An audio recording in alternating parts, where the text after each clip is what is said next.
episode of Your Briefing. I'm Sergeant Haney, PIO from the Adams County Sheriff's Office. This is a short form podcast where we want to educate the community on various topics and various things going on within your community with the Adams County Sheriff's Office and overall in law enforcement.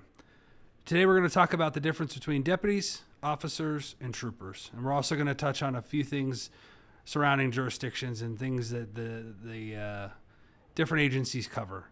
We learned recently after releasing a crime stat post that a lot of our public may not be as informed as they should be as to who responds to what. So that's what we're going to talk about today.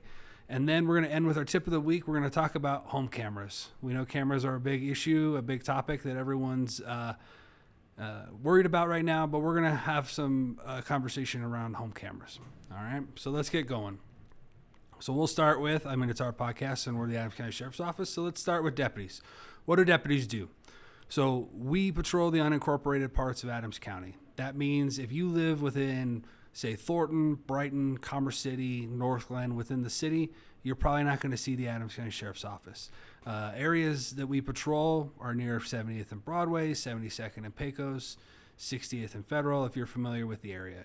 So all of the areas around Adams County, and I think we have 500,000 plus residents overall in the county that are unincorporated, that falls on the sheriff's deputies. So we also have detectives and special units. In our first episode, we kind of talked about the different units that we have within the sheriff's office, but specifically with Adams County, we have the bomb squad that responds to other jurisdictions and incidents in those.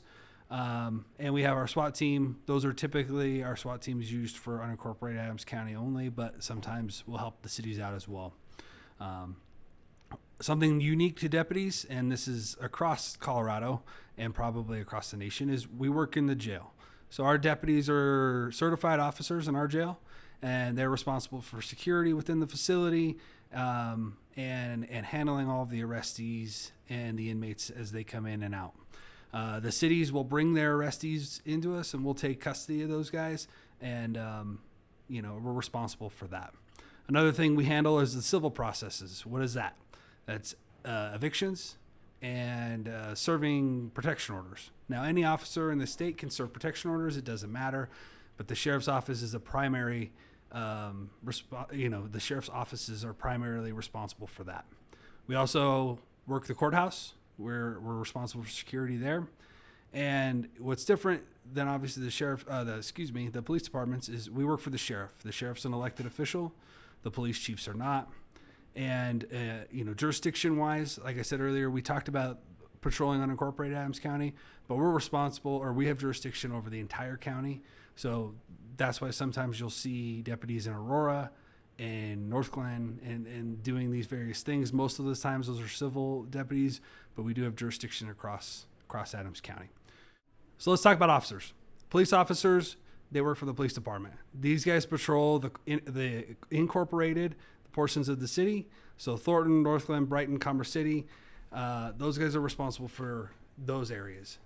If something bleeds out into another area or goes into a different jurisdiction, they can handle that, but primarily they're going to be responsible for their own cities. Like the sheriff's office, they have these investigative units, these special units. Sometimes they ask for help from the county, but a lot of these departments have their own.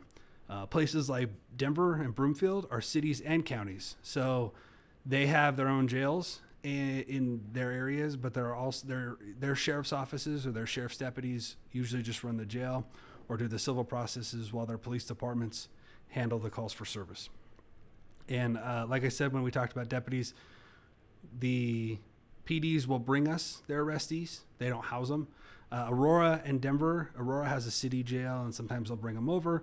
But most of the time, if somebody's arrested, they'll be booked in by the PD and then brought up to the county jail, at least in Adams County. Other areas may have it a little bit different, but that's how it works for us. And these guys work for the police chief, who's usually appointed by a city council or a mayor or something like that. It's not an elected official.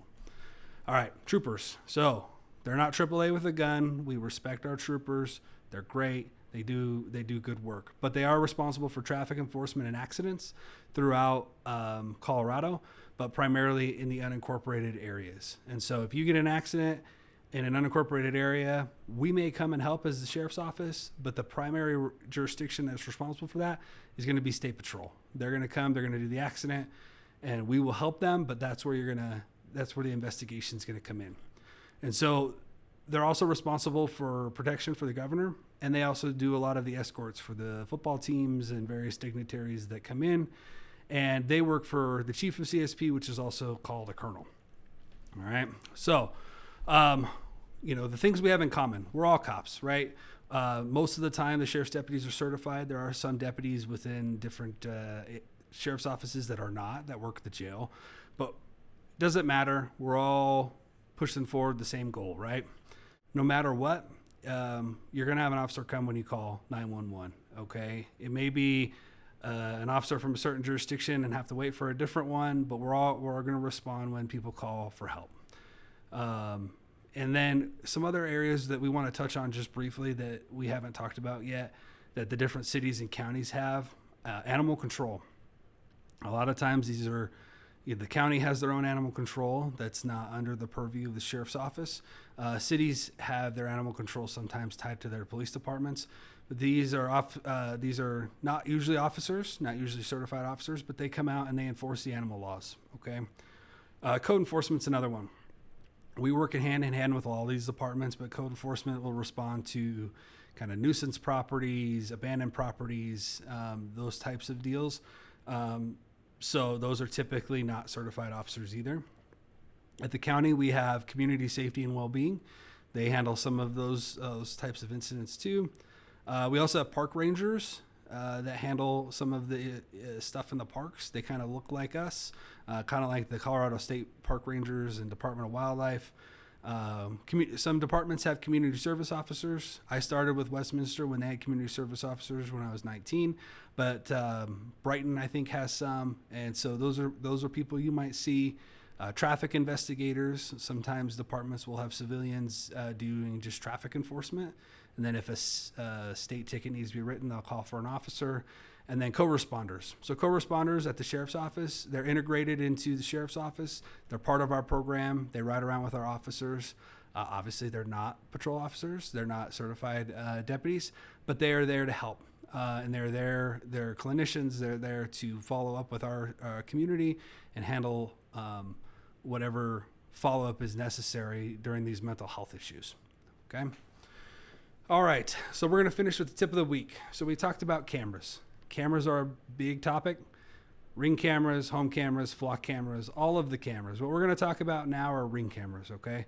Or those home cameras that you may have at your house. So at the sheriff's office, we just started a camera registry program where we're asking people with ring cameras, home cameras, to just let us know you have them. And then we can send you a link to whatever phone number or email you provided, so we can get that video. But if you have them, make sure you, and you live in unincorporated Adams County, please sign up for our program. Make sure you have them and they're active and you check them. Sometimes subscriptions will run out, batteries will run out. People will think that they have cameras that are active and they're actually not. They're not recording. If you have one, maybe it's a visual deterrent, but if you have an incident at your house, not having video is a big problem. So technology has evolved, and the motion alerts have gotten a lot better. So if you used to have a Ring camera and you got motion alerts every time a piece of trash flew by your house, they've gotten a lot better. So make sure you have those notifications turned on, right? And that way you're able to keep an eye on your property and on your house the best you can. All right. Awareness is key. So knowing that these cameras are out and actually monitoring them is the best way to keep yourself and your community safe. All right. And cooperating with police. So when we released a camera registry program, people had opinions, and that's great. But we just need the evidence. If something happens in front of your house, we can't tap into your cameras. Yes, could we serve a warrant? We're not going to most of the time, especially if you're a witness. But if you cooperate with us, provide us the video, that's great. Then we can go from there and use that evidence to further these investigations. Evidence is key. If we don't have the evidence, we can't do anything with that a lot of times. And so having that cooperation, working hand in hand with our community is super key. And it's not narking on your neighbors. It's trying to keep everyone safe, help us get these investigations solved and pushed forward. Check into your subscription. Some just, you can view it and they don't save it. Some save for 30 days, whatever your subscription that you pay for or may not pay for. Just check that, make sure that's active and where you want it to be, and know how to use them. Know how to work these things, know how to save them. Sometimes they're pretty user-friendly, but sometimes they're a little bit more difficult. So check them out. And then call if you see something suspicious. If you see somebody prowling around your car at 2 a.m, even if something didn't happen, call us, because we may have had a vehicle trespass down the street or a burglary where you caught the video of the suspect. So make sure you check those, give us a call. You can call 911, obviously, anytime you want for emergencies, but we also have non-emergency number of 303-288-1535, and that's our AdCom area. So I think that's it. That's it for this episode. So if you're watching this on YouTube, we have a QR code. Scan it. If there's something that you want us to cover, let us know. You can also send us an email to communityconnections@adamsheriffco.gov for ideas and things that you want us to discuss. Right now, we're up on Spotify and YouTube, and maybe we're up on Apple when this comes out. If not, check us out on Spotify and YouTube, and we're looking at expanding to other platform apps as well. Make sure you subscribe so you don't miss an episode, and then obviously check us out on all the major social media platforms. Check out the Sheriff's Office. All right. Join us next time. Be safe.